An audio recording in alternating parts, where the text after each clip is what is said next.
মেহেরপুর ২ আসনে বিএনপির মনোনীত প্রার্থী পরিবর্তন করে জেলা বিএনপির সভাপতি জাভেদ মাসুদ মিল্টনকে মনোনয়ন দেওয়ার দাবিতে মশাল মিছিল করেছে গাংনী উপজেলা ও পৌর বিএনপির নেতাকর্মীরা।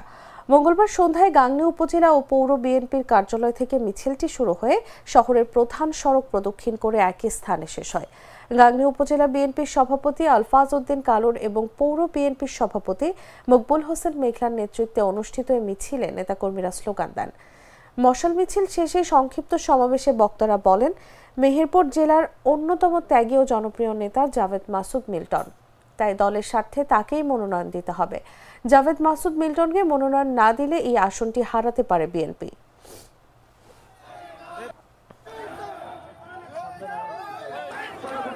জননেতা জাভেদ মাসুদের গাংনী উপজেলায় কিরকম অসম্ভব জনপ্রিয় ব্যক্তি, যিনি দীর্ঘ 17 বছর ধরে ফ্যাসিস্ট হাসিনা সরকারের বিরুদ্ধে লড়াই সংগ্রাম করে সাধারণ বিএনপির নেতাকর্মীকে যিনি বুক দিয়ে আগলিয়ে রেখেছিলেন, সেই জনপ্রিয় নেতা জেলা বিএনপির সংগ্রামী সভাপতি জননেতা জাভেদ মাসুদ মিল্টন মনোনয়ন বঞ্চিত হওয়া দেখে গাংনীর আপামর বিএনপির মানুষ, সাধারণ মানুষ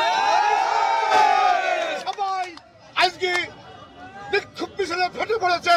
আমাদের গাংনীতে আমরা শুনতে পেয়েছি, সেদিন থেকে আমরা লাগাতার প্রোগ্রাম করছি, মিছিল করছি গাংনীর জনগণকে সাথে নিয়ে।